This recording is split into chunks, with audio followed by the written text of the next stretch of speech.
Okay, I needed to clean this conversation up a little bit. I was looking at the replay on the other video and I was having some technical difficulties on this live. So I'm going to let you guys, whoever wants to populate, come back in, and then I'm just going to run through without the LinkedIn statistics. I just want to focus this conversation on Rachel Dolezal and the liberal hypocrisy, just because, when I think about today's conversations, um, I really feel like there's a lot of contradictions. And if you're just joining, I'm actually recapping the other video because I'm going to delete it because I just had too much technical difficulty.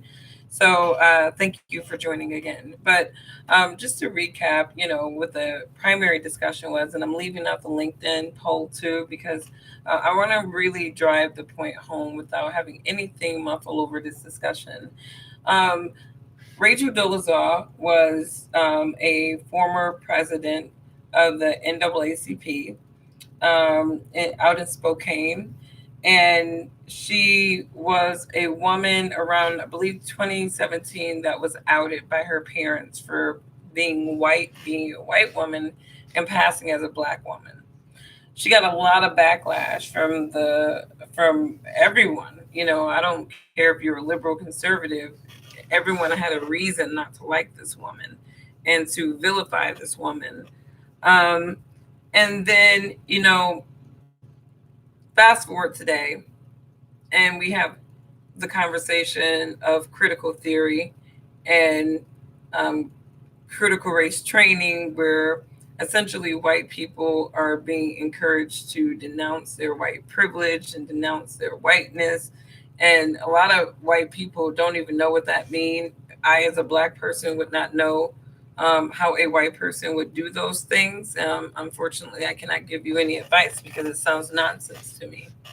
But thinking about these discussions, I'm like, wow, Rachel Dolezal was a really great case study of a white individual who was very immersed in black culture to the point of her wanting to identify herself as being a black woman. And a lot of people are like, well, she intentionally lied about who she was. And to me, I believe, just like a lot of these individuals who have gender dysphoria, I truly believe that Rachel Dolezal was so immersed in black culture that she believed that she was black.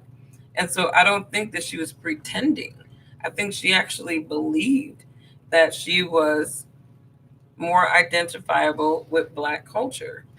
And this is where the liberal contradiction and hypocrisy comes in for me, because for them to vilify that woman the way that they did, destroy her career the way that they did, and then turn around and tout the same type of rhetoric and implant that into society, I think they really need to apologize to that woman.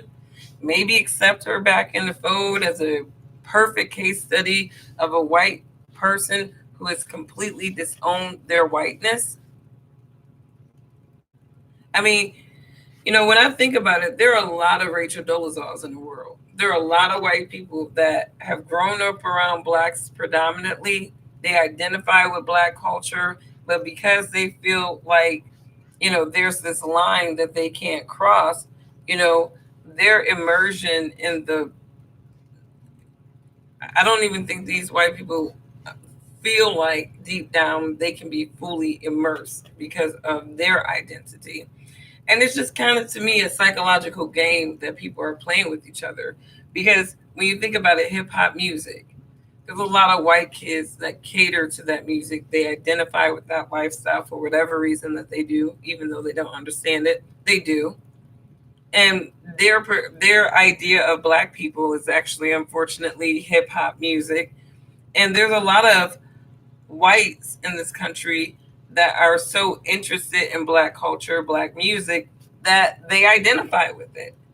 You know what I mean? They may not go as far as Rachel Dolezal and to lie about their identity and claim that they're something that they're not. But actually, I actually grew up with an Asian chick who was Filipino, but she identified with black people because she grew up with black people. So she used the N word, which, there's a difference between nigger and nigga. People have their opinions about not using either. But she used, nigga, which is the camaraderie term that, blacks like to use for each other. Again, everybody has their opinion about the word, but that is a like sort of a linguistics of blacks that they use, and it's more so about camaraderie, or it could be something that you're calling somebody ignorant. But regardless of that, I think that Rachel Dolezal did exactly what liberals are trying to get alpha or conservative whites to do. She disowned her whiteness. And I think if they don't like the way that Rachel Dolezal did that, or they don't like the fact that she did that, then I think they need to clearly define what that means. What does it mean to disown your whiteness?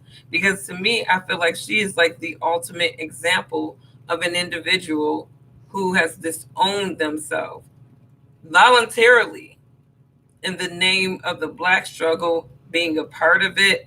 And I know a lot of black women, they're like, she's an insult to us because she would never be us, and this is a form of white privilege. And I'm like, well, my whole thing is this: why would a white woman, who is probably one of the most protected individuals in this country, why would she appropriate herself to be a black woman who is perceived as being a struggle and a target for all kinds of atrocities, even down to this day? Why would somebody rational do that? Why would a white woman do that? It doesn't make any sense. It absolutely makes no sense. So my thing is, like, Rachel Dolezal isn't somebody that I look at as being that offends me. I've had an opportunity to even chat with the woman, and I think that she is a very genuine person who really got herself caught up in a lifestyle, a culture of people that she just decided, forget it. I don't want to be white anymore. So, I mean, she set the trends for the liberals. And I think it's very hypocritical that even down to this day, she is shut out of the movement. She's an outlier, outcast from the movements because she is an example of a white person that disowned their whiteness and immersed themselves fully in the struggles of black people. So, liberals, I really think that you guys need to recall some of the things that you say sometimes, some of the things that you do to people, because if you're going to recycle rhetoric, it needs to make sense. This critical race theory and whiteness and people disowning their whiteness or whatnot, you need to be consistent. And you also need to apologize to Rachel Dolezal and actually elevate her as a case study to what y'all trying to prove, because don't nobody know what you mean at this point. Because I would have thought that Rachel Dolezal would have been the face, the voice of the disown your whiteness movement that y'all got people thinking about here in America. So that's my rant today. I just wanted to call that hypocrisy to everybody's attention. Remember Rachel Dolezal. Remember what the liberals did to her when she disowned her whiteness. They vilified her.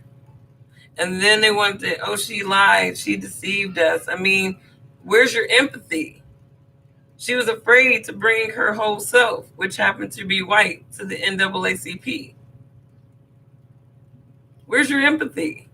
We live in an empathy junkie society. Where's your empathy for a white woman who was so immersed in the black culture that she couldn't bring her whole self to work at the NAACP because she was the wrong paint job? How contradictory are some of y'all? These arguments don't make sense. And I wanted to make sure that this discussion was isolated from anything else that I talked about, because people need to start thinking about these arguments. When I say I play devil's adversary with rhetoric, this is what I mean. Because some of this stuff don't make sense. And it don't make sense to be on the bandwagon of ignorance if it don't make sense. And that's what these liberals got some of y'all out here doing, being on the bandwagon of ignorance, passionate, emotional ignorance. But the empathy is kind of broken. I will have a little bit more faith in a liberal when I hear Rachel Dolezal on the mic talking about how to disown your whiteness. And y'all embrace that, and y'all elevate her, since y'all like to do all kinds of odd things that nobody really understands. Do something like that. I don't know. I'm not encouraging. I really don't want y'all to do anything. I really don't want liberals to do anything. Like if like, and they don't do anything but cause chaos like at one big time, and then for the rest of the time they're in office, you're like, it's like the residuals of chaos until they get out. I actually made that point today or a couple of days ago. You know, America is not racist until the Democrats want something. They're like bratty, rich kids that will turn your whole world upside down if you don't give them what they want. That is what we're dealing with in this country. A bunch of hypocritical, bratty, rich kids. Please stop believing that liberals aren't rich. Please stop believing this. You know what I mean? They sound sillier. So just listen to what they say. They sound silly. They sound silly as hell. But anyways, thanks for tuning in. I just wanted to clean up that last video because there was some technical difficulties. And I really wanted the conversation with Rachel Dolezal to be isolated into its own discussion. So I may recap the other LinkedIn poll when I recap the other one that I have up right now, which is talking about, should confident people dial themselves down when they're around people who are not as confident as they are. And if you follow me on LinkedIn, make sure you chime into that poll. Thanks and have a good night.